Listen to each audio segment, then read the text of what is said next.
Hello, friends, and welcome to the latest edition of the Kings of Anglia Ipswich Town podcast, brought to you in association with Manscaped. My name is Mark Heath. I'm your host again. I'm back from my holidays, and I'm taking a little bit of time to readjust to the working world and also speaking world, boys, because 2 weeks is a long time to have off. I'm really struggling. But, of course, the most important guys are with me, the full entire show, who carried the show in my absence admirably. I'm going to come to you first of all, Hutchie, because you are now officially the most important member of this team. On top of all your other nicknames, Hutch Hogan, Michael Hutchins, Adolf Hutchler, you're now Blue Tick Badman, officially verified. You are a real person and therefore go straight to the top of the KOA pecking order. How do you feel? Should I really still be on here? You're probably too much of a big deal now, mate, to be honest. I'm very pleased to say it's not changed me. It's been a week. Well, it's not actually. It's been about 5 days, and I've not gone off the rails. There's been no drug use. Yeah. I'm still the same person that I was, and if I'm completely honest, it means nothing. You don't need verification from social media companies to make you a worthwhile human being. That's a sad reality. I hope they strip me of it. That's exactly what someone with a blue tick would say. I don't care about it. It's not important. But you clearly, if you're watching on video, you can see that the blue tick has attracted fans to Hutchie already. You can just see the arse of his cat Tiger, who was literally wiping his arsehole on your mic before we started recording. So hopefully Tiger's going to make an appearance at some point, gently nudging and nuzzling into Hutchie's blue tick face. Your partner in crime, wearing a shirt, looking very smart today, Stewie. How do you feel about not being verified? You have 5,000 more followers on Twitter. You're now in your 10th year of Ipswich Town coverage, your testimonial year, Luke Chambers, and yet you have been snubbed for that all-important blue tick. Not bothered. Probably if they offered it to me, I'd reject it. You know, like people go, don't want an MBE principle. So yeah, you'd hand it back. Absolutely. Does my face look bothered? Does the tone of my voice sound bothered? Absolutely not. Good. Good luck to you. And he says he hasn't changed. We know he has. He's just not returning. He's not returning any of my messages now, which is not unusual. But he's doing it with spite, I think, this time. And finally, of course, the two other members of the show, the bollocks dragging along behind the big swinging dick. Me and Roscoe. We will never be verified, Roscoe, and we don't care, do we? What does it give you? Just, a nice little blue tick. That's all what gets you. Nice. That looks pretty. It does look pretty, to be fair. It does look pretty, yeah. But nah, not for me. Don't care. We should point out that the erstwhile fifth member of the team, the fifth Beatle, if you like, the big porker, Mike Bacon, has been verified for years. And still to this day, I have no idea how that happened. Touchy, how did it happen? It's Speedway. It's what it is. If you've got an interest in Speedway and have in prior life been a Speedway journalist, they look really favourably on you. Right. Before we start, Tiger's off. Before we start, I've been blackmailed this morning. By who? Someone. I'm not going to say who it was, but someone has messaged me this morning. A listener. I won't name them. Uh-huh. Saying, release a pod today, or I will keep secret the fact that you and your famous calves were spotted walking himself and a bike up the hill. Wow. That's a threat, isn't it? That's a direct threat. It is, and I'll be honest, I did walk my bike up a hill at the weekend. I did a very long cycle ride, and at the end of it, near my house, I couldn't face walking up the hill. But I won't be I'm not going to be blackmailed, and we're not doing this just for you, if you're listening. Do you still have to push your own bike when you're verified? I would assume that kind of thing is now beneath you. Someone from San Francisco from Twitter HQ just comes over and and does it for you. Excellent. My job now, isn't it? Yeah, absolutely. Hutchie's bike pusher and backstroker, calf massager. Boys, obviously none of you are going to ask me about my holiday. That's fine. I'll move on. Let's talk about sexy stuff, shall we, boys? Because there's a lot of stuff happening. I signed off a couple of weeks ago saying that by the time I came back, Town would know their fixtures, which we obviously do know, and they'd also signed a slew of players, including a sexy striker. It didn't look like that was going to be the case until suddenly we had a flurry of signings from Friday onwards. So let's get deep into them. Let's do them in chronological order, shall we, though, boys? So we're recording this on Tuesday morning. Last night, Town signed a shot stopper. Ross, what is Town's new goalkeeper's name? Oh, I should have known. To be fair, I use Google Translate to know, because you can play it and it tells you how to say it. Let's hear it. Come on, what is it? Vaclav Hladky? That's probably not. No. Where's the K? Hladky. The K's fine. We're just missing a D in there, I think. Yeah. And an N. Hutchie, you're obviously officially the show's best pronouncer of names, particularly Eastern European names. So how should we refer to Town's new number one? What's his name? It's Vaclav Hladky. Vaclav Hladky. Fantastic. He sounds like he wants to be called Vas. Vas Hadley. So yeah, Ipswich Town have got a new goalkeeper, boys. He's you'd imagine he's going to be their new number one. Should we start with you? What are your thoughts on Mr. Hladky? Yeah, I think Ipswich have changed direction in where they wanted to go with the goalkeeper over the last week to 10 days. We're in negotiations with Dundee United over Benjamin Siegrist. But they obviously hit a bit of a brick wall there. And Mark Ashton and co are going to be tough negotiators this summer. There might be a bit of a sense around the world of football that Ipswich have got loads of money to spend and people can stick zeros on, but I think they'll have their tipping points with players, and they obviously have multiple targets across multiple positions, and they've decided that to move on, and they've gone down the route of Vaclav Hladky, who the last 2-3 years on his CV are pretty impressive. He was kind of hailed as one of the best, if not the best, goalkeepers in the SPL with St Mirren. He's then moved south of the border to Salford and kind of got every honour going at the end of last season. He was named their Player of the Year. He was in the League 2 Team of the Year. He kept 22 clean sheets, which is incredible, as Salford finished 8th, I believe, in League 2. So 30 years old, which is a really good age for a goalkeeper. Still plenty of years of development in him. So you would imagine that he will be Ipswich's number one between the sticks next season. Hutchie, you wrote a profile piece which is online now. Go back and read it if you haven't. Just introducing fans to Town's new stopper. He is going to be number one, isn't he, Hutchie? And he bears some similarities to a former fan favourite, does he not? I think so, on both counts. I think he'll be the number one. And to me, others might disagree, but having watched a fair few of his highlights, which isn't always the most sensible thing to do for a goalkeeper, because a goalkeeper's highlights would include them saving the ball. But the way that he does it reminds me of Bart, in that it's very off the cuff. It's kind of on the toes. I think maybe we've seen over the last couple of years goalkeepers at Ipswich that have been a bit more flat-footed, a bit more stuck to the floor, but he's springy, he's on his toes, he's bouncing around inside his box and pushing balls away at funny angles and not always hugely orthodox in similar ways to Bart was.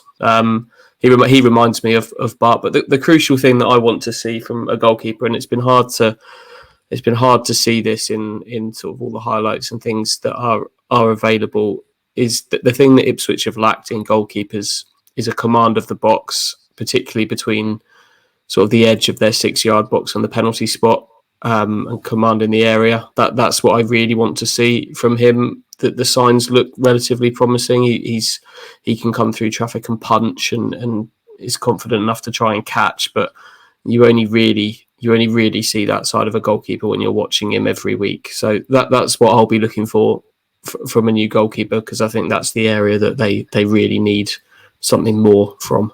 Certainly physically, he's very similar to Bart, isn't he? He's 6'3", 6'4", that kind of size. He looks athletic. He's got a similar haircut. He looks very similar. And also, Roscoe, one of his strengths, aside from being a good shot stopper, which always makes me laugh when people refer to a goalkeeper as a good shot stopper, because surely that is their job, is he's bloody good at penalties. He saves penalties when it matters.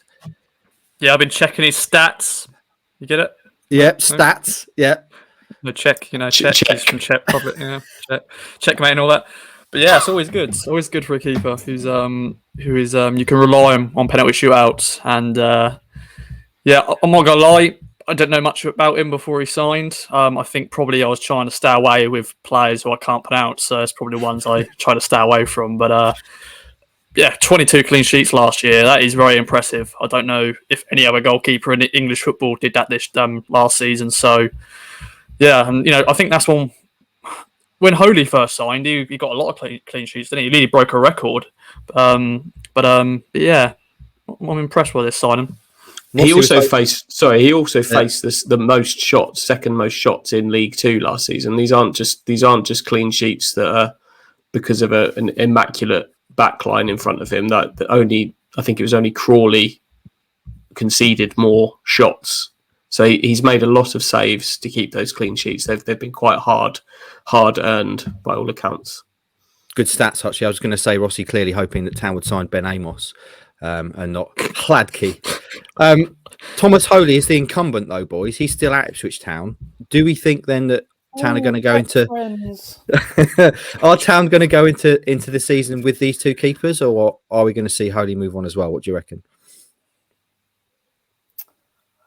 I think there's every chance he moves on. The vibe that we were getting when we did the story about Paul Cook telling the vast majority of his squad that they can move on this summer is that Thomas Holy was part of the Demolition Man project, and I haven't heard anything to the contrary since. It would obviously mean them having to go out and sign another keeper, which then becomes a little bit more difficult when you're then trying to buy the next goalkeeper, when it's pretty clear that you've probably got your number one in the building. You've then got to say, well, you can come in and you'd be battling for the number one slot, but that maybe is a tougher sell.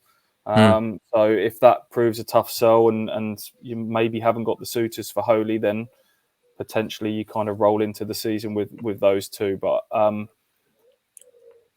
what do you reckon, Andy? I still think that there's a chance that Thomas goes, isn't there? Big chance.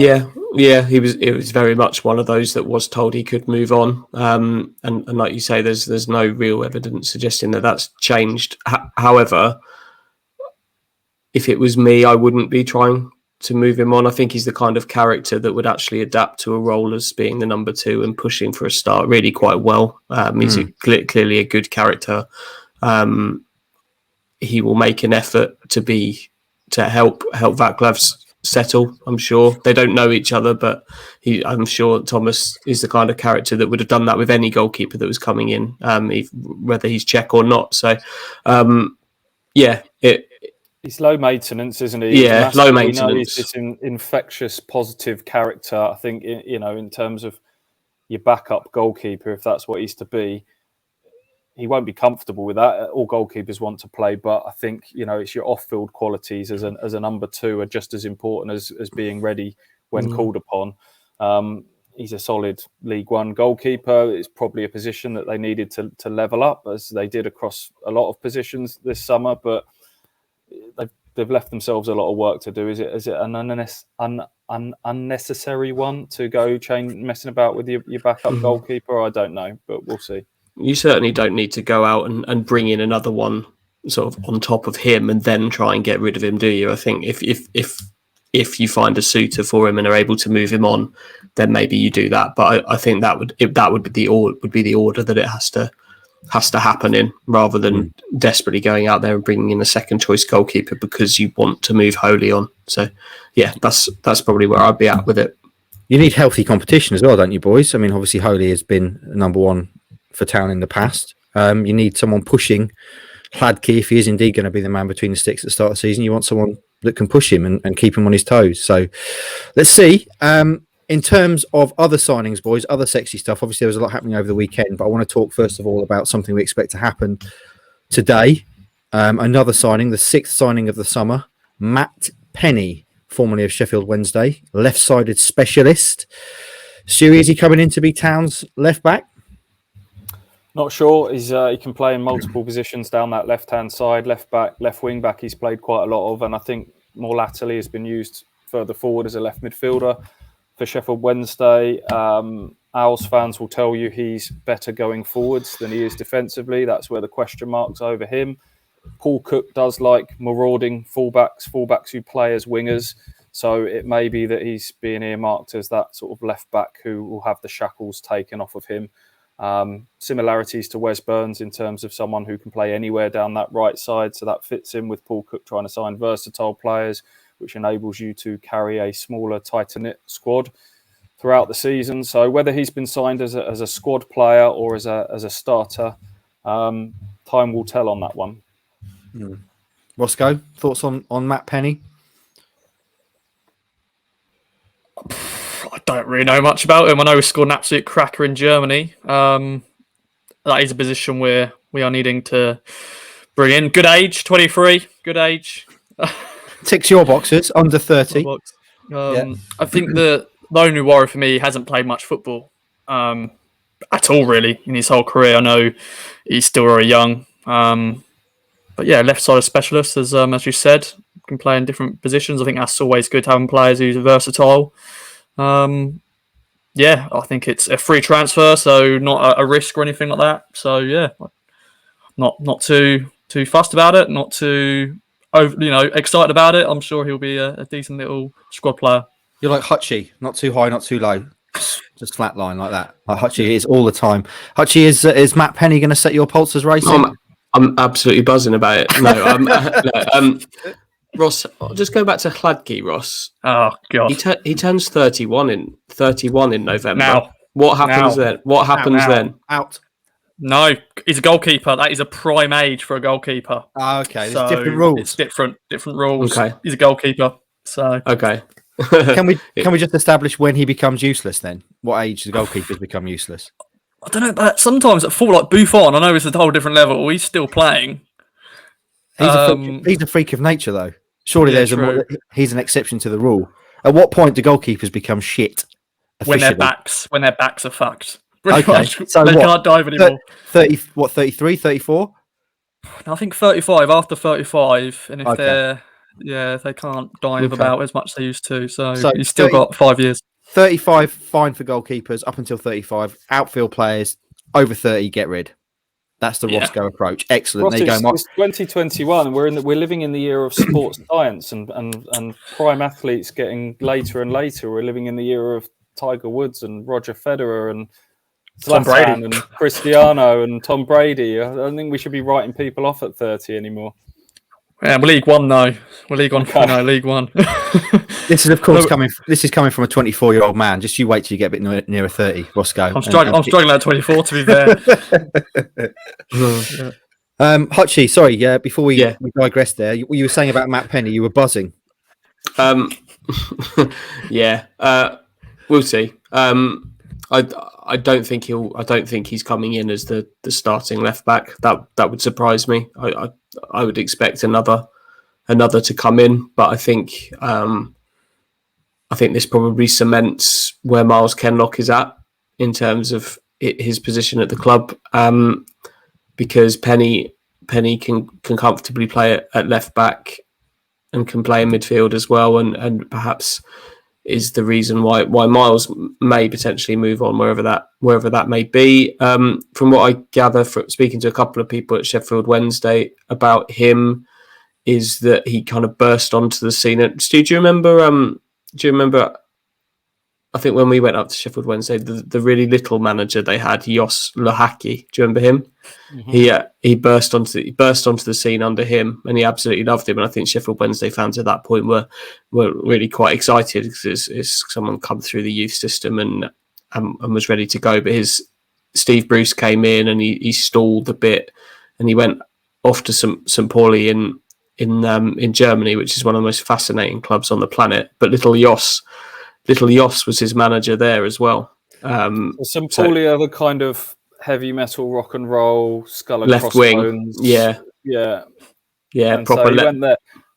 I mean that excites me in itself because there's not many English players that put themselves out of their comfort zone and go and play in other countries and different cultures. So that tells me a little bit about his personality. You talked about sort of not playing loads of football. He's a young player that came through, excited people, maybe drifted a little bit. Josh Emanuel is a name that sort of springs to mind. Josh Emanuel kind of played bits of championship football in fits and starts, was released. There wasn't too many tears shed from Ipswich fans at the time. It was a sense that there were defensive question marks over him. He's gone away, had loan spells, and now he's just won the League One title with Hull and has looked a real sort of more rounded player. Still had those physical attacking qualities that we knew, but looked like he'd improved in other areas of his game. So I hope that Matt Penney is someone that will benefit from going away from his childhood club and having a bit of a fresh start and different voices in the same way that perhaps some of these young players that have been in the Ipswich Town bubble for years, Andre Dazelle, Jack Lankester, etc., might go away, and a change of scenery might be good for them as well. So that's the hope with Matt Penney. But yeah, I'm the same as Andy. I'm not convinced he'll be the starting left back come the first game of the season. In terms of his kind of pluses, by all accounts, he's very quick, he's athletic, and he's good positionally. In terms of his areas to work on, apparently he loves to cross the ball, but only from deep. He's a deep crosser, and is a bit patchy with his delivery, and we've seen it. We've seen that in the past, haven't we? With wide players at Ipswich being very hit and miss with their delivery. So hopefully, he's only 23, and that's an area he can definitely work on and improve. So yeah, we'll see. We're looking forward to seeing these guys playing and getting to know what they're really all about. Is there we talked about Miles Kenlock there. Is there no way that Miles Kenlock could be considered for that left back slot next season? Not at all. He's training with the under 23s. I think it's pretty clear that he's, whether that's right or not, I don't know. Ross thinks it is, but it's no. I think it's pretty clear that they're going to want to sign a fresh left back, hopefully to play in tandem with Kane Vincent-Young. Okay, so that's two in the building. Before that, on Saturday, a strange day to announce someone, Town announced the sexiest of possible signings, a striker, Macauley Bonne, on loan from QPR for a season. Formerly of this parish, a Chantry boy, back home on his manor, Ipswich Town fan, former member of Ipswich Town Academy. Stewie, Macauley Bonne, how excited are you about him, and where do you see him fitting into Paul Cook's system? I think he'll be seen as a striker. I know he's played a little bit out wide, but he's a striker. So I think he'll be competing for that main striker role. He's had a fascinating journey, as you say, an Ipswich boy, grew up Chantry High School, was released by Ipswich at the age of 14, and he goes, after a very brief spell at Norwich, which we'll skirt over, he goes to Colchester.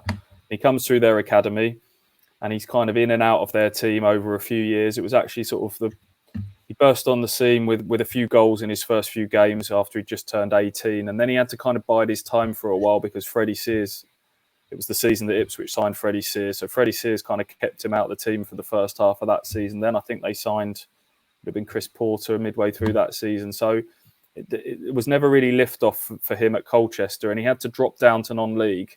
And he goes to Leyton Orient, and then he's prolific there. He scores 20 plus goals in consecutive seasons for Orient. They win the National League title to get back to the Football League in the second of those seasons. And that gets him the move back up the chain. Charlton buy him for 200 grand. He goes to the Championship. And at that stage, he's done a lot of reflective interviews. Macauley Bonne admits that he'd fallen out of love with football. And it was Justin Edinburgh, who sadly obviously died of a heart attack, that kind of re-engaged him and got him really loving football again. And so he goes back up to Charlton. I think, he admits that was a big, steep learning curve for him, that he wasn't ready for that Championship jump at the time. Probably played more games than was expected. Bowyer talked about him being a bit of a project signing to start with when he went there, but there were injuries to people like Hemed and Lyle Taylor, and he played a reasonable amount of games that season. And Charlton got relegated, but he still scored 11 goals. And off the back of that, he gets a £2 million move to QPR. And last season, he was pretty much limited the role of a sub for them. Charlie Austin was obviously their main man up front. So Ipswich are getting someone that went for £2 million to a Championship club not that long ago. He's had a couple of seasons in the Championship now, and he's an Ipswich boy, and he is absolutely buzzing to be here. He's talking about how much it means to not just him, but his family as well, how it's going to give him an extra 10, 15% representing the club that he loves. And that has to excite people, doesn't it? So, yeah, I'm looking forward to seeing Macauley in action. He seems like a bit of an all-rounder, someone who can score headers, left foot, right foot, room to grow. But I think he's a really good signing for Ipswich at this moment in time. Hutchie, what do you see Bonne bringing to the team? What for you are his kind of important attributes that he's going to bring to the town side? First of all, I want to see him given the number 9 shirt. Potentially, if Caden Jackson moves on, which I think there's every chance he will, give him that number 9 shirt. That'll add you talked about that extra 15% or so that he'll get for playing for his own hometown club. Maybe you can tack another 5% on there for having the number 9 on your back as well. He does look like a bit of an all-rounder, and I think that's what Cook wants from his strikers. I think he looks similar in style to James Norwood to me in terms of potentially doing some things off the cuff at times. He maybe looks like he can hold the ball up a little bit more than James does, but I think they both kind of fit.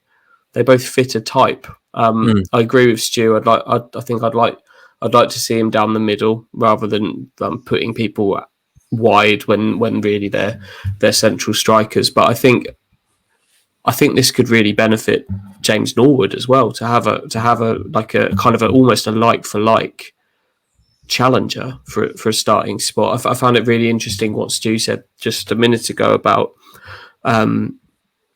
making the jump from Orient to the Championship, and it reminds me of the jump that the Ipswich asked people like Caden Jackson to make a few years ago. Maybe Macauley Bonne was more fortunate to be making that jump as part of a team that was a bit more established and a bit more settled. And I don't know, they did ultimately get relegated that season, didn't they? So there is again similarities there that Bonne was asked to do a big jump up, probably played more games than he should have done, and Charlton ultimately ended up getting relegated. And now he finds himself, perhaps, League One is now at his 25 years of age. You might feel that this is a really comfortable level, a level that I feel that I can shine at now. And, there's this, I'm hoping this one could work out. He runs in behind. He got a lot of tough love from Lee Bowyer at Charlton. It sounds like he was someone that Bowyer was on at all the time. And Bowyer talked about, people think I'm harsh on Macauley, but I want him to go up a few levels. And the big gripe that Bowyer had with him, that he wasn't physical enough, that for a big lad, he didn't use his size well enough. He wasn't, goal scoring is not a problem. He's a fox in the box. He'll finish, but they wanted him to become a more all-round striker and use his size and use his physicality a little bit more. And that seems to be what his learning curve over the last couple of years has been, and hopefully Ipswich can reap the benefits of that. You have to be able to do it all under Paul Cook, don't you, as a striker? I don't think he's the kind of manager that wants to carry a striker that's kind of an expert in one area but horribly lacking in others, which is maybe why someone like Ollie Hawkins doesn't tick his boxes. Obviously he's departed now because he doesn't offer that mobility and they're getting in behind. Maybe Caden Jackson doesn't tick those boxes because he can't do the coming short stuff and he can't flip out wide and interchange with front sort of other members of that front three behind him. And it just looks to me like, along with Norwood, Bonne just ticks every box that Cook wants. All the stuff about him being a Chantry boy and coming back to Ipswich is just a added bonus. To see an Ipswich boy wearing the number 9 shirt would be really good. Give him the shirt. That is some pretty spicy extra icing on top of the cake, though, isn't it, Ross? That he's from here. It's the prodigal son returning home. How much extra do you think that adds to the signing for you? Fun fact: I was in the same year as Macauley. Were you? Chantry. So I played football with him before. At that age, at 14 years of age, you knew he had something. I thought you were going to say you were better. maybe at tap-ins and stuff. Yeah, but no, he's a good lad, and I think it does give that extra donut when it is a hometown lad. The fans will be on his side straight away. I'm sure they'll get a song for him quickly. But you love that sort of thing. That's just a fairy tale sort of thing. When someone comes in, a hometown lad, you hope he does well, and I'm sure he will score the goals. As we said before, he's been prolific before at Leyton Orient. I think if he's got the right manager, right players around him, I think he will score the goals. So yeah, I look forward to seeing him in action. So are we going on the record now? Obviously, you've lost your boy, Gwion Edwards. Macauley Bonne, by the sound of it, is your best mate. Is Macauley Bonne now officially your boy? It's got to be. We both follow each other on Instagram, so okay. it counts as Seamless. he's my boys. Yeah, so He's got to be a buh, hasn't he, or a buoy? Yeah. My boy. I think Macaulay's also good mates with Fabio Wardley, the Ipswich heavyweight boxer. So we've got a bit of an athlete triumvirate there, including yourself, Roscoe, because clearly you were a massive baller at the age of 14. We've already established that's when you peaked as a footballer. So there you go. And just finally, boys, one more signing. It's actually in the building. I think you've talked about him before. Obviously, I got very excited about him because I love the nickname I've already given him. Rekeem the Dream Harper is officially an Ipswich Town player. I'm excited about this, boys. Stewie, you are known occasionally to get excited, certainly more than Hutchie. Is this revving your engine, Rekeem Harper? He's going to be a Town player next season? Yeah, it certainly is. I think this is a real signing of intent from Ipswich. I think it sets a bit of a precedent for the window to follow. This is a player that I think West Brom fans have said before are surprised that they've let him go for the price they have. They were surprised at that when it was initially reported at 500,000 with the potential to rise. Our understanding has changed in the last little while that it's actually less than that. And I think there's surprise across the football world that Ipswich and Ashton have managed to strike such a good deal for him. Obviously, there was a hold up with him signing because of what was happening at West Brom with Luke Dowling, their chief exec, leaving, and their inability to appoint a manager for some period of time. But I think there was a bit of negotiating going on as well on that. And Ipswich are very happy with the deal that they've got for him because he's a 21-year-old. He's represented England at youth level before. He was their young player of the year when West Brom finished fourth in the championship. He's another one that has not been afraid to push himself out of his comfort zone. As a young man, he went on loan to Blackburn in League One. Last season, he was happy to go to Birmingham in the midst of a championship relegation scrap towards the end of last season. And so much like these other players, ambition oozes out of his quotes. This is someone that has set himself a very high target in football. He rubbed shoulders with the likes of Foden and Sancho as an England youth team player, and he wants to get back to the top. He made his debut in the Premier League at the age of 17, and he has got big ambitions, and Ipswich have managed to persuade him that they can match those ambitions. And to get someone like him in the door, and others that have got championship experience, we've talked about Bonne and others, then hopefully, as we talked right at the start of this summer, that sets the ball rolling, and good players attract other good players. So I'm really excited about the business that they're doing. There's plenty more to happen, but I think the ball is rolling now, and it's exciting times. Come on, Hutchie. Let's get your engine revving. Your boat floating. Rekeem the Dream Harper is in the building. Box to box midfielder. You're buzzing, I'm sure. Whereabouts is he going to play? He's obviously boxed. Is he going to play alongside Lee Evans in that 4-2-3-1? I'd imagine so. And the thing that interests me and excited me most about this is the kind of transfer that we probably would expect Ipswich to do on loan potentially, but they haven't. They've signed him, and it's that permanency. It's that kind of forward thinking, the planning ahead, not just going window to window with we need to get this player in. We can only do it temporarily. Let's get it done. It's kind of he's part of the plan going forward, and hopefully he's a successful part of it. I'm looking forward to seeing him play. Rossi, what are your thoughts on Harper? You're using the Dream as his little, his name. His middle name is Jordan, Michael Jordan. Is it? Yeah, so little fun fact for you there. But no, very excited about this one. I think it's probably the signing of the summer so far, and also the goalkeeper. I'm not saying his name. But no, I'm excited to see him in action. And as Hutchie said, normally this sort of signing you expect on loan. They have a fantastic season and then they go on to make another great move somewhere else. And then, he's just remembered as, oh yeah, that guy who was on loan and did really well for us. But now he's here, a big season for him. As Stu said, he's got ambitions to play at the highest level. So hopefully he can do that with us. And look forward to seeing him in action.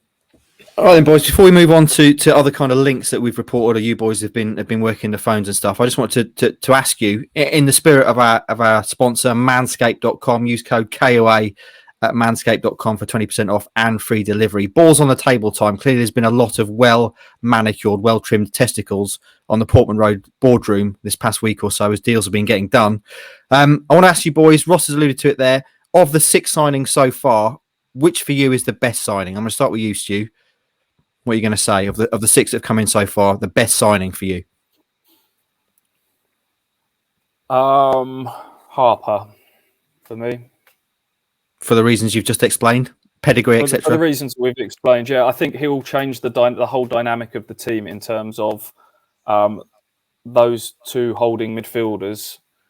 One, Ipswich have lacked that real sort of box-to-box energy. Players that can chip in with the odd goal from outside of the box and carry the team up the pitch and be that sort of exciting team to watch that Paul Cook wants.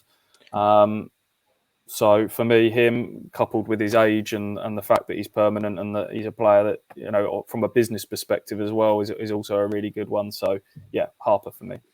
Hutchie, agree? No. Look, I think it's nice to have a choice, isn't it? That I think I'm happy with all of them for their own reasons, but the one that I like the best is Lee Evans, because he's a surefire thing. I think some of the others maybe have some questions. Hopefully they answer those questions positively, but I think Lee Evans will come in and could set the tempo for this team. He would be the one that would allow Harper to do all the things that Stu has just mentioned there. And I think he's a surefire thing in there. I think a perfect all-round midfielder that Cook trusts and can just set the tempo for the team. And Rossi, you said Harper. Are you sticking with that of the 6?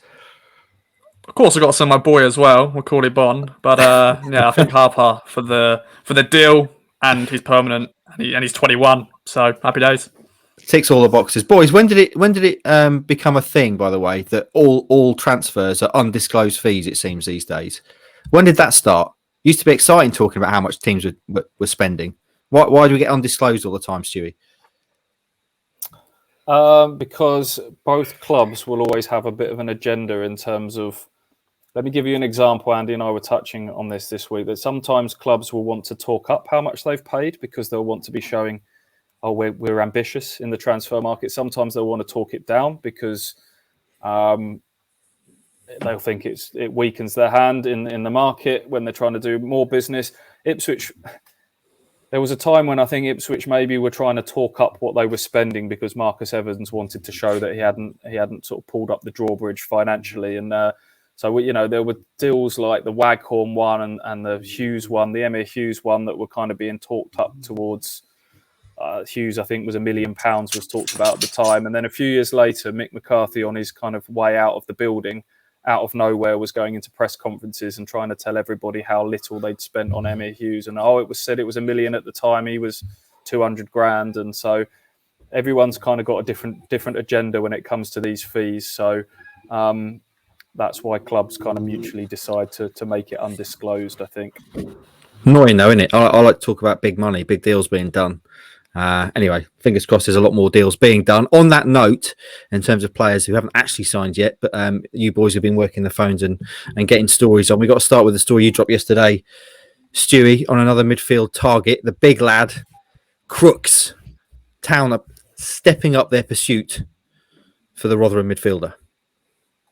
Yeah, things have moved on a little bit on that one. Earlier this month, I did a story to say that he was...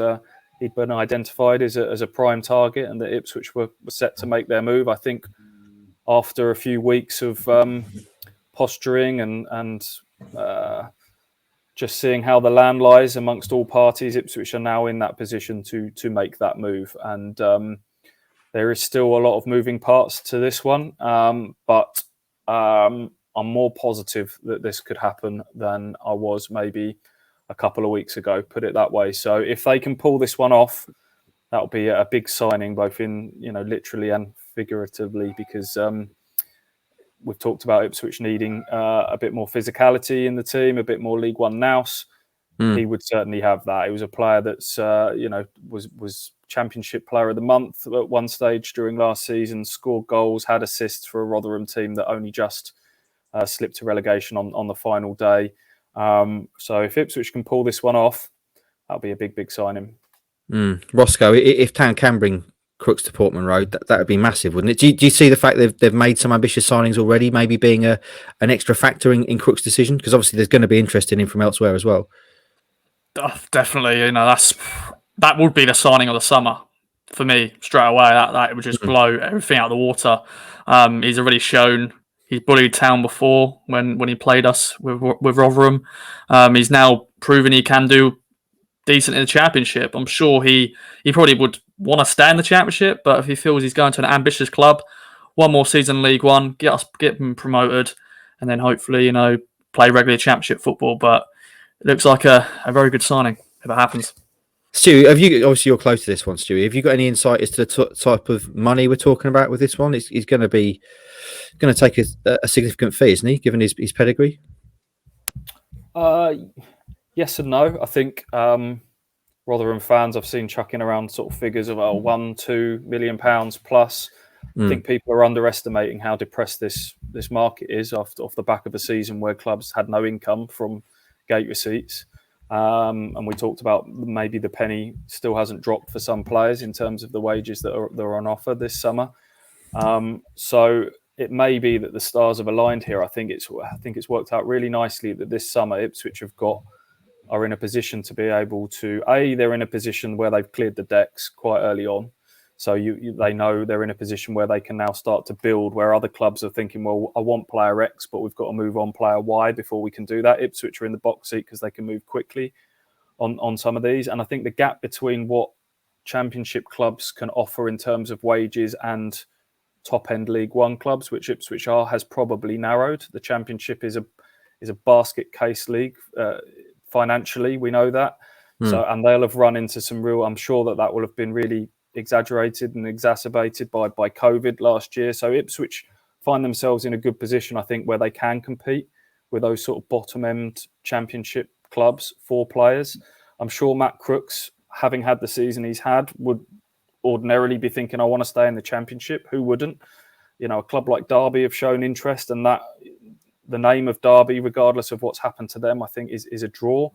Wayne Rooney is a draw, but Derby are one of a number of Championship clubs that are in a right old pickle at the moment. They're under investigation from the EFL. They're under a transfer embargo. So that hopefully all means that Ipswich are in a position to kind of pull off what would be an ambitious signing for them. I think what's changed in the last few weeks is hopefully that people like Harper and other deals that have happened strengthens your cause. It's one thing trying to sell a vision to a player early in the transfer window, but now you've got a bit of evidence behind it. We've done Harper, we've done Bonne, we've got Evans, we've got players with Championship experience. We mean business, and hopefully this is all going to end with Matt Crooks signing for Ipswich Town, and then who knows, that could then even spark other deals from there. So still a lot of work to be done. Rotherham aren't going to let him go without a fight, but he's in the last year of his deal now, and I think there is a deal to be struck there, I'm sure.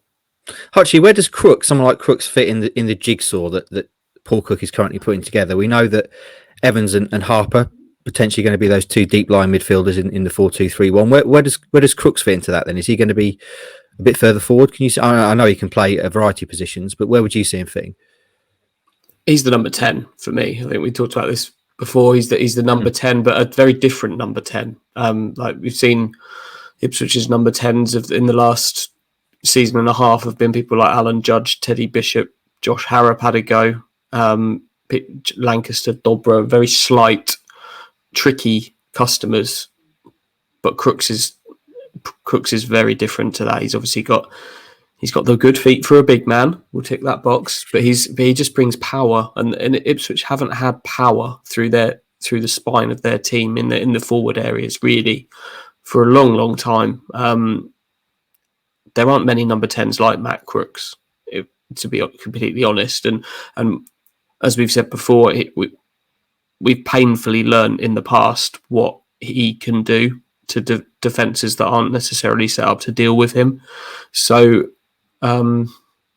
he would be probably not just Ipswich's signing of the summer, but it's not impossible that you could look up and down League One and not find too many more. In terms of top level signings, to take him away from Rotherham, who will absolutely be in the mix for promotion this coming season, because they always are. They're set up to do that.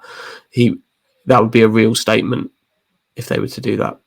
Another real statement. Tiger's an exhibitionist, isn't he? I don't know. People watching on video, you can see he's positioned himself just over your right shoulder, and he's going about cleaning the important parts of his body, as far as I can see. Look at him, shameless, the lad. He takes pride in his appearance. He's following his dad, isn't he? I've seen you doing that before, Hutchie. You're very flexible. He needs to manscape down there. Would that qualify as animal cruelty if we got him manscaped? No, well, he'd do it himself, wouldn't he? Moving on from the cat licking its testicles. In terms of, he hasn't got any of them, mate. Oh, okay. The spot where it used to be.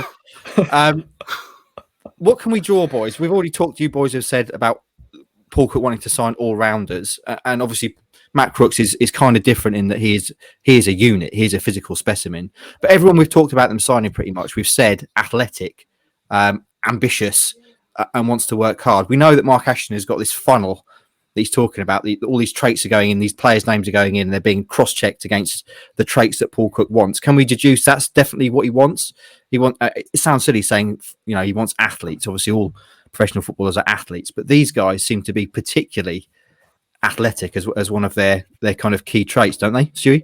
Yeah, as Andy said, the Ipswich team has been high on technical abilities, but has probably been low on some of that athleticism and power and traits that I think are required to get out of League One, which I don't know if we overstate that sometimes, that football gets more physical the lower down the leagues you go, but you need a mix in a team, and I just don't feel like Ipswich have had that blend. It's piecing together a team and a squad is kind of akin to alchemy, really. You need to have a blend of everything, and I just don't think Ipswich have had that blend right for a little while, really. They as Andy reeled off all those little technical number 10s for a little while, and we talked about that Rotherham game where Ipswich, not just Crooks, but across the park, they sort of got bullied in certain games. Accrington there's been cases in matches against them as well, where you've got sort of Dazelle and Bishop and players like that. Not just physically bullied, but I think sort of quiet as well. We're looking for louder characters, bigger characters as well, more leadership in that squad as well. So, I think that you can see a lot of those boxes all being ticked with the signings that have been made so far. I think if you just look at for one comparison, if you take Andre Dazelle and you take Rekeem Harper, who, yes, we haven't seen Harper yet, and we're commenting on kind of reputation and what others have told us and what the video can show us, but you've got Andre Dazelle there, who we all know is a fantastic passer of the ball. He's a brilliant passer of the football, but he's not an all-round midfielder, is he?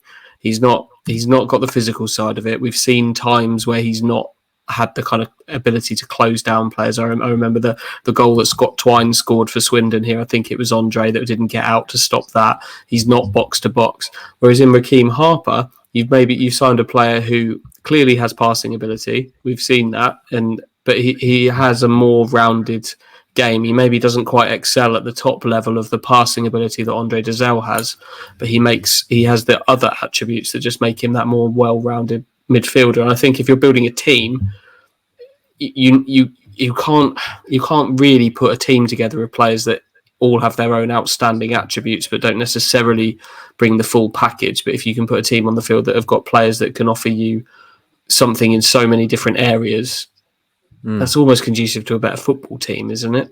I'll tell you what I can say with relative confidence now is Ipswich Town are going to be a much more fun team to watch next season. I know enough about Paul Cook and what he demands from his sides and the type of attributes he's looking for in a team. It may or may not go well. We all hope it goes really well. But whatever happens, I think this is going to be a much more relatable and enjoyable footballing team to watch, a team that plays with real energy and intent and desire and all the things you want when you pay your money to go through the turnstiles. That's all you really ask for from a football team, and there's ways to lose games and draw games, and I just, that's the thing that excites me most about this. This is going to be a team that I look forward to watching every week. My Paul Lambert talked about rock and roll football, didn't he? Was it rock and roll football at some point? I don't think we ever saw that. It was kind of like Sunday afternoon driving football, like the Top Gear themes anthology CD at times. I think Paul Cook's football is closer to rock and roll football than I don't know what rock and roll football is, but I think Paul Cook's and I certainly don't know what Paul Lambert meant by it, but I think Paul Cook's team will be closer to that than Paul Lambert's was. Yeah, I'm not sure Paul Lambert knew what rock and roll football was, to be honest, but it sounded good at the time. We know, obviously, Cook is going to demand high levels of fitness from his players as well. He's bemoaning last season the fact that Town's players couldn't train twice a day. So, again, another kind of hint as to the sort of player he's looking to bring in. Other links, Stewie, there's one this morning. We've reported it before, but confirmed by Danny Cowley this morning. Michael Jacobs, the winger at Portsmouth, has been in discussion with Town as well. Yeah, interesting that Danny Cowley's revealed that Ipswich have spoken to Michael Jacobs, but then is talking about the deal would have to be on our terms. For it to get to the stage where you've allowed the player to speak to the other club would suggest that this is quite advanced. He's a player that Paul Cook knows and trusts from his time at Wigan. He played a key role when Wigan won the League One title under Paul Cook. He's played plenty of Championship football. He's been a Championship player really throughout his career. He's played for the likes of Wolves and Derby, a couple of seasons with Wigan in there as well. And it sounds like when he was fit last season, he still looked like a Championship player in League One, playing for Portsmouth. But injuries restricted him, I think, to 12 starts last season in League One.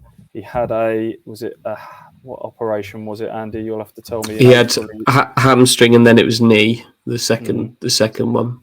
So an operation in April. He's only just returned to kind of the start of pre-season training. I don't think he's on the grass doing ball work with the rest of the boys, doing a bit more sort of earlier stages rehab there. So I think it all kind of hangs on that really. Maybe both parties are kind of going to see how his fitness develops in the next few weeks. But Ipswich certainly need wingers. That is an area of the team. Now we've talked a lot about other areas of the team.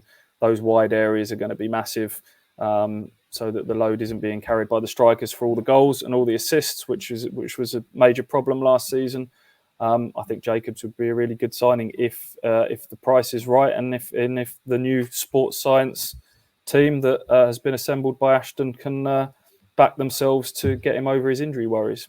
And just while we finish off and cross the T's and dot the I's, another winger linked over the weekend. Stu, you were working the weekend. Owen Dale at Crewe, but this is one we understand that Town aren't involved in. No, I think he's one, from what I gather, that's on a long list, and I'm sure he's on a lot of clubs' long lists because Crewe had several players that caught the eye last season. They played some really good football in League One, and some of their players have obviously gone on to bigger and better things already.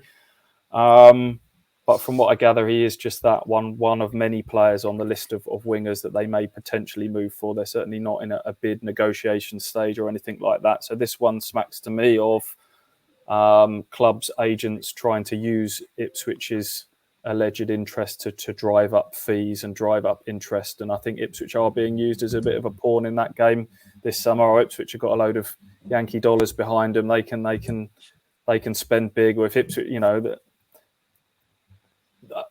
so yeah, that's probably about the scenario with that one at this moment in time. It's not to say they might not move for him further down the line, but they certainly haven't thus far, contrary to kind of some of the national reports over the weekend. Okay, before we move on to departures, and clearly there's one that we've got to talk about in great depth for at least half an hour while I sob quietly. They've got 6 in, boys. 6 signings so far. Benson's managed to trap himself in the room, so he's going to start barking at me. I'm going to have to leap up and let him out. But they've got 6 in so far. There we go. Hutchie, I'll ask you this question and I'll mute. How many more are they going to get? How many more do they need? More. I think they need more. I don't know. I don't think it's another 10 or anything. I don't know about you, Stu, but I think there's a good 4, 5, 6 more players to come into this squad this summer. What do you reckon? Yeah. Talked about if Penney's not going to be a starter, you need a starting left back. Centre half, you're looking desperately short on at the moment. Wolferdon's probably about the only one that you can see being a senior centre back at the moment. So I think you need at least 2 more centre backs. Wingers still desperately short on. So yeah, I would say at least 5 or 6 minimum. Okay, I'm going to be muting intermittently from here on in because my dog's being an arsehole. Oh, there you go. He's obviously had enough of Tiger getting the attention. Let's start with departures then. Jack Lancaster, I think you spoke about last week, has departed. Formerly the next kind of big thing at Town. Exploded onto the scene, looked very, very promising indeed. Then had his own, obviously, injury battles. Roscoe, Jack Lancaster, no longer an Ipswich Town player, has gone to Cambridge United. Your thoughts? I'm very 50-50 on this. I think it's a good move. League One, staying League One, Cambridge United, newly promoted. Doesn't need to travel far, so he can stay in Bury where he lives. But yeah, I am disappointed for him, really. He has had them injuries, which, it's not his fault. Those back injuries. When he broke on the scene as an 18-year-old, that goal against Millwall. Unfortunately, that game was the turning point of that season where we pretty much knew, we're going to get relegated to League One. But it is where you think, where could it gone for Jack if those injuries didn't, happen? But as we said before, maybe these players need a fresh start. Andre De Zell, we mentioned, Jack, Teddy Bishop, if he does go where he goes to, I think, maybe this is the perfect time for him to move on, and wish him all the best. You can see a lot that makes sense for this move, can't you, Hutchie, with Lancaster? He's still young. He can still stay living in Suffolk. It's just down the road at Cambridge. And Cambridge coming up last season. They're a good little club. They'll have ambitions this season. Can you see it being one that works out for Jack there? Definitely. I'm led to believe he's got some family ties to Cambridge United as well. So he's leaving Ipswich, which is his boyhood club, his family's club. But I think there are some family ties to Cambridge as well. So I can absolutely see from his point of view why that would be attractive. I think he needs to, and a manager needs to nail down where he plays. Personally, I've really liked seeing him playing on the right wing, cutting in on his left foot. He's not a flying winger, so he'd need to be in a team that play to those kind of strengths and would allow a sort of a creative midfield type to play on the wing and cut in on his left foot. But I think he himself would tell you he's a number 10, which at Ipswich, there's incredible traffic there for a number 10. And if you then just look at the fact that Paul Cook is trying to sign Matt Crooks, if that's what Paul Cook wants from a number 10, Jack Lancaster's not ticking those boxes, is he? In terms of what's being offered there. So I can see why this one has happened, and I can also hopefully, as Stu mentioned earlier, I think that the Josh Emanuel path is hopefully the path that Jack treads from this point here onwards, and work his way back up again and have a really good football career. Because ultimately, yes, Ipswich Town's academy, its main goal is to produce players for the Ipswich Town first team. That hasn't happened as regularly as we might like, but it can also get some kind of supplementary points if you were to score it as an academy for producing players that ultimately go on and have a professional football career. And for any young man to go and have a professional football career after being involved in an academy is a really big achievement. So I just hope that from this point on that Jack can go away, stay injury free, and be successful. Stewie, any fears that he'll end up being the one that got away? I mean, anytime Town let a player go and he goes on to success, fans inevitably say, "Why did we let him go?" Is that a danger down the line? It is a danger, but it doesn't always mean that it was the wrong decision. You make the right decision at the right time. There's an argument that they could have loaned him out for a year, and then you've kind of protected yourself. If he goes away, comes back as a more rounded player, it's a more functioning football team for him to be then blooded into further down the line. I think that's not really helped this kind of more recent crop of young players, that the pressure was suddenly on all of them to come in and be key players. Young players that you look back to Teddy Bishop coming through back in 2014, and you're coming in to be part of a far more functioning grown-up football team at that time, whereas this current crop was suddenly, the weight of the world was a bit more on their shoulders. So sometimes the stars just don't align and the timing's not right for young players. But I just think Ipswich have made, as difficult as it is to see sort of players that have been with you since the age of 8 and a bit more relatable go away, sometimes you just have to accept that it's not the timing is not right, and the fit is not right, and it's best for all parties to move on. I mean, Jack Marriott's a prime example. People talk about sort of he went away from Ipswich and came back and did really well. You know, sometimes you have to go back. I don't think, you put it this way, if a player then was to stay at Ipswich for the next foreseeable so many years, I don't think they then get to that point without going backwards first. Marriott went away. Mick McCarthy talked about him being overweight and unfit, and he went to Woking and dropped down to non-league. And we talked about the whole Macauley Bonne story earlier. Sometimes everyone has to go on their own little journeys to get to a certain point, whether it's physically, mentally, whatever. And it just feels like maybe that is the right time for Jack. So I wish him well, because he's a lovely young man, and he's been a credit to the club off the field as well. So it's the same for all these players that have left this summer. But now is not the time for sentiment. Ipswich Town find themselves going into year 3 in League One. It's a new start, and we talked about it. The hard reset is probably needed now. Sorry, Callum. He's going to have his eyes opened in the next few months, because he's going to be a dad soon. In that, so yeah, he is. How old is he? 21. Blimey. Good luck, young man. Yeah. Good luck with that, Jack. Roscoe, before we move on to other departures, while we're on the subject of Cambridge United, there's a player there. I just want you to make your pitch. Obviously, we know Mark Ashton listens to this podcast, a member of the KOA Army. There's a player yesterday who you excitedly sent us a message saying Town should go in for this guy. You want to just talk a little bit about that? At first, when you said that, I thought you found a very hard to pronounce name from Cambridge for me to say, but luckily it's Paul Mullen or Mullen. How are you saying this? I'd say Mullen. Mullen, yeah. 32 goals last season. They named a stand after him, although for a few games, I think, 'cause he broke records and all that. But 26 years old. I know that's probably his only seasons he's actually been that prolific. Lives with James Norwood, free agent. He's turned down a deal, hasn't he? He's turned down a new deal there, so he's very much in the market. So there you go, Mark Ashton, Paul Cook, listening to this podcast. Go and get Paul Mullen. Ticks all the boxes that Roscoe has.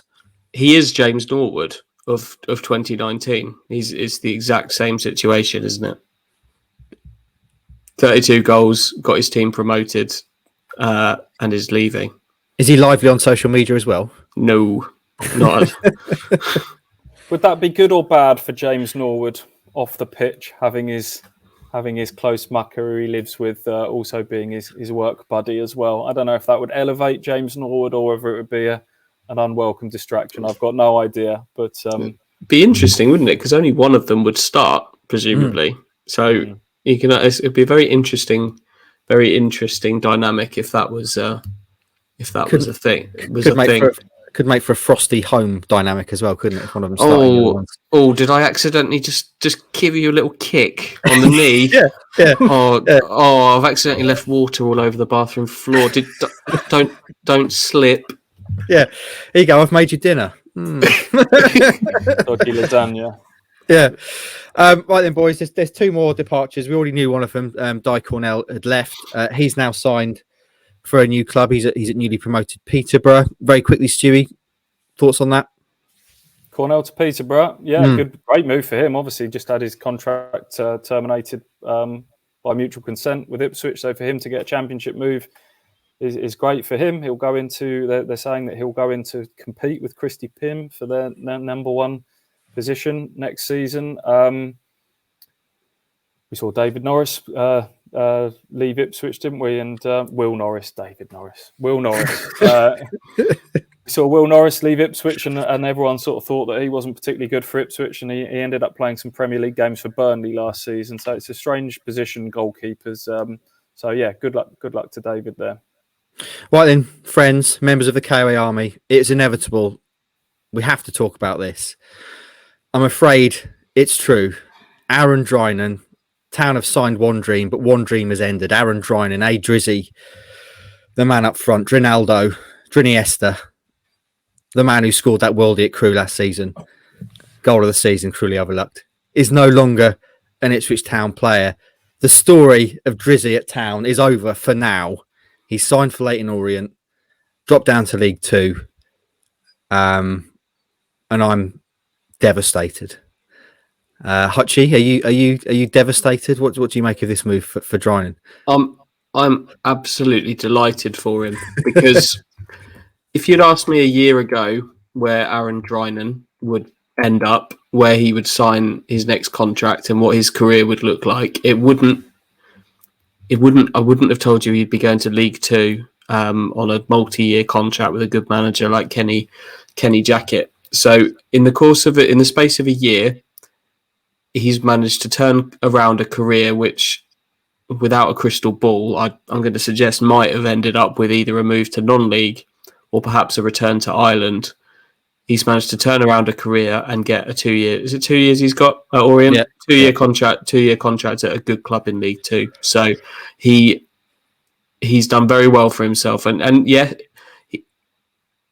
I don't think he's good enough for Ipswich Town. I've never really thought he was good enough for Ipswich Town, but he certainly had some qualities, and I'm really pleased that he's been able to get his career a really solid place to try and truly get it going, because it's been a weird career for him at Ipswich, but he can go and be his own man somewhere else now, and I think it's an absolute result for him. Yeah, it was Shakespeare, wasn't it? It said, "Parting is such a sweet sorrow," and that kind of sums this up. Because although I have to say goodbye to Aaron Drinan, he's going to a decent situation for him, Stewie. Yeah, I assume you've bought your season ticket for Brisbane Road. Oh, mate, absolutely. Go on the O's, up the O's. There he is. Look at him, the lad. Again, undisclosed, because I assume it was at least £3 million they're signing for. So Ipswich have done well there. I mean, they took the option on his deal, didn't they? So they to have got some money. I'm sure it's pretty much a nominal fee, but they've managed to, that shows another little sign of the sort of tough negotiations of Ashton, and to have taken that option and got some money back on Aaron. So we desperately tried to talk up some of his qualities at the start of last season, didn't we? In terms of his link-up play and his, but he's not. This is a sign. This to me of sort of Drinan leaving and Bonne coming in, and Hawkins leaving is just a sign that Ipswich are levelling up all over the park, and that's. There was a time not that long ago that Ipswich were in the Championship and buying players from League One and League Two. They're now in League One and buying players that are deemed as Championship players. So that is a sign that things are going in the right direction again. And just finally on Drinan, Roscoe, I know you knew him pretty well. A hell of a story, though. Kind of joking aside, and the whole KOA, me tying my colours to his mast back in the summer of 2018 after I incorrectly said he was still at the club after he'd gone out on loan. That's me being on the ball as ever. But one hell of a journey for him. I mean, he was compared to Daryl Murphy, got nowhere near the first team, went on a series of loans, looked like he would never ever break into the first team picture, but he did. He got into the first team picture. He started last season as the first choice striker, was unlucky to suffer an injury, and did finally score that Town goal. Like the boy said, he's probably not good enough at the moment at this level, but he has qualities, and it is genuinely just a nice story for a lad, isn't it? Fair play. Just fair play to Aaron. He did a fantastic, going to Sweden, then Scotland. And yeah, that Murph, tag, whoever gave it to him, that was Chambers and co. It was very much, he's going to need to straight away, fire and score goals. He did for the under 23s. He scored, goals for those. But he surprised us all, didn't he? I think the fans were surprised when Aaron Drinan. I don't think really we were going to get promoted with Aaron Drinan, last season. I don't think he was going to be the saviour for us. Sorry. But I think, League Two, Leyton Orient, I'm hoping he can do the best there and under a good manager, as Andy said. He has got the attributes to, score goals. And could he do what my boy Macauley Bonne did at Leyton Orient, score them the goals? And you never know. He could get a multi-million-pound deal to the Championship. You never know. Let's calm down. The dream, the dream's not over. He's going to go and smash League Two to bits and then live up to that Murphy name. When was Murphy when he had his best season? Was he 30 years old? Drinan's 23? There's still time, boys. He can still come back to Ipswich Town, score that goal that sent him to the Premier League in 2026, baby. I was going to ask if this... Yeah, I was going to ask if this is the point where you get off the train, but I don't think it is it? That train is still running over there. Obviously, now I'm fully on board the Crane train, Ross Crane, and the Dream. Obviously, He's realizing going out on loan as well. realizing the Dream. Rekeem Harper is now at town. He's my boy now, the Dream. So, but hey, we'll see. Good luck to Aaron. Obviously, it's been great that we've been able to have a lot of fun with him over the past couple of seasons. I've got my framed shirt on the wall. I'm interested to know if that's still the only Aaron Drinan printed shirt that exists out there. So yeah, fair play to the lad. Good luck to him. Boys, this has been a lot of sexy stuff chat. This has been the Tom Hardy of podcasts. According to my wife, the sexiest man on earth. I don't know what I make about that. But boys, anything else to mention? We should mention, of course, away kits. We've got an idea when that's going to happen, Hutchie. Mid-July. You have to wait. There we go. Why is it being delayed? Because they're going to be playing friendlies as of a week on Saturday. Most of these friendlies are away. They're surely not going to be wearing the new away kit before they actually officially launch it. No, it's related to lockdowns, like COVID-related lockdowns in the country of manufacture, which I don't know what country that is, but not this country. So that's why it's not been delivered, essentially. So I think the Barcelona kit will live on. It seems to never die. These kits, they just kind of linger in the background forever. So there's every chance that we will get to see that. Although they are playing they won't need it at Dartford. They won't need it against Stevenage. They're playing 2 games at home. They might not need it. They tell you where they might need it is in the game they're playing against Bury Town. So if you want to see the Barcelona kit in action one last time, go there. Go to Barry. That's the big draw. I'm still hoping for a pink away kit this year, boys. We should also mention, Roscoe, Fan Social. That's back every week now, isn't it? On a Thursday. Mm-hmm. You called it on a Thursday night, goes out on a Friday. And also the new show on the KOA channel, Tractor Girls Talk. Roscoe, again, you're involved in that. It's contractually in your contract. You have to be in every single podcast we do. In kind of chasing that blue tick that Hutchie's got. That's you and Katie Sandals, and that's already picked up quite an audience, Roscoe, and it is a fantastic time to get into Ipswich Town women's football, isn't it? Yeah, definitely. And yeah, thanks everybody who has listened so far, and hopefully we'll bring them on a regular occurrence just when news drop and all that. They made their first signing, and Liv Smith, who's going to be she's a police officer as well, so is she? She'll be chasing criminals and playing football on the weekends. So I wonder where you're going with that. I don't know where I'm going with this at all. But good signing. Yeah. Played for England at youth level. So yeah. So look out for Tractor Girls Talk because it's a very exciting time for them as well. Just on the Tom Hardy thing, do you know Tom Hardy's dad's name? Mark. Laurel. Chips. Tom Hardy's dad is called Chips. That's how posh Tom Hardy and his family are. That his dad's called Chips. Boys, we should also mention, of course, before we go, it's Euro 2020. I haven't seen any of it because I had no TV signal in the Hebrides, so I haven't seen any of it at all. I missed both games last night because the missus isn't interested. But it's England-Germany tonight, boys. Are we up for this? Come on! After watching last night's football, I don't know if my heart can take it tonight. It was very nice to sit back as a neutral and just enjoy Magic Monday, as it's been dubbed, and the drama of the goals and the last-minute goals. Andy's shaking his head. Magic Monday. Just why does everything have to have a name?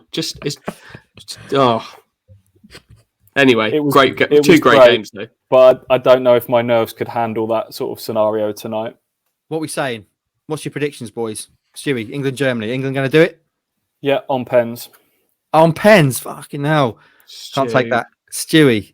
Hutchie, what are you saying? I'm saying England to progress to the next round. Kai Havertz to score any time. And that may or may not come in as a nice double at 45-1. So there you go. There you go. Roscoe? It's coming home. It's coming home. It's not coming home. No. It's not coming home. I'm worried. Germany, they've not been playing that well in this tournament so far, and they're gonna step up. It's at Wembley. I think there's going to be a good 40,000. I think going to be in the stadium. The players, they need to step up, and hopefully Gareth Southgate won't play Jordan Henderson. That is my fear. He'll play him and not start Jack Grealish. So fingers crossed, but I'm going to be having my hands over my face all the time because I have a worry that we could possibly lose. But yeah. Yeah, I can see it. I can see it going wrong tonight. We're doing what we always do at major tournaments, aren't we? Getting very carried away, saying, "Oh, look at all the players we've got. No one else has got players like this." And you think, actually, they have. And also, we're not really got the winning mentality that we need. Unlike Germany, Hutchie, you said before you couldn't get into major tournaments with England. Are you getting into this one? Honestly, not so much with England. I quite enjoy the neutrality, like the neutrals, being a neutral in major tournaments. That's where I get my kicks. Like I really enjoyed the games last night. I really struggle to be like. Obviously, I want them to win, but I do struggle to get hugely into it. Maybe it's just the endless disappointments that just beating that out of me. But I love the tournament. Just can't. I don't know. I just can't translate that into hanging a flag out my window. I was really looking forward to the game tonight, and you've all just sucked the fun out of it for me now. I'm just going to go up and have a little cry, I think. You see penalties, though, Stu. No one wants penalties against Germany. We're going to win. Win on There pen. we go. There we go, Stu. That's how I like it. Boys, any other business before we make our excuses and leave? It's been a long one today. Lots to talk about. No. Jordan Pickford's going to take a penalty, apparently, if it gets there. Apparently, he might be in the 5, which I'm all in on that. That'll be great. I want him to take. If he does, I want him to take his gloves off like Rui Patricio did, so we can get a nice sort of rounding off of that narrative. Go full circle. That'd be good. Would you let your goalkeeper take the first one? Would you go first, or do you want him on the 5th? You don't want him on the 5th, surely. You want him first, don't you? If he's going to take one, you want him first. I don't want any error with those gloves going back on. I just don't. I don't know. I don't know what errors you can make when putting a pair of gloves on, but break your finger. What? I don't know. All right then, boys. Well, time will tell. There's a lot of sexy stuff happening at town. Hopefully, there's some sexy stuff happening on the pitch for England tonight. By the time you listen to this, hopefully, England will be through, beating the old enemy, well on the way to it coming home, which it's not going to, but let's keep saying it. Boys, a tremendous podcast. Fantastic to be back in your company. Just a reminder, of course, to follow us across all our social medias. That's Kings of Anglia on Twitter, YouTube, and Instagram. Subscribe to the podcast if you haven't already. Leave us a 5-star review on iTunes because it helps us with visibility in the charts, of which we are clearly top. And also remember to use code KOA at manscaped.com for 20% off and free delivery. Lots of good clubber on there. It doesn't just have to be about shaving your knackers. It can also be about clipping your nose hair, your ear hair, or just getting yourself a pair of boxer shorts or some deodorant for your knackers. There you go. There's something for everyone on there. Get involved. Let's look out for the fan social later this week. Potentially a Tractor Girls talk as well. And we'll speak to you next time.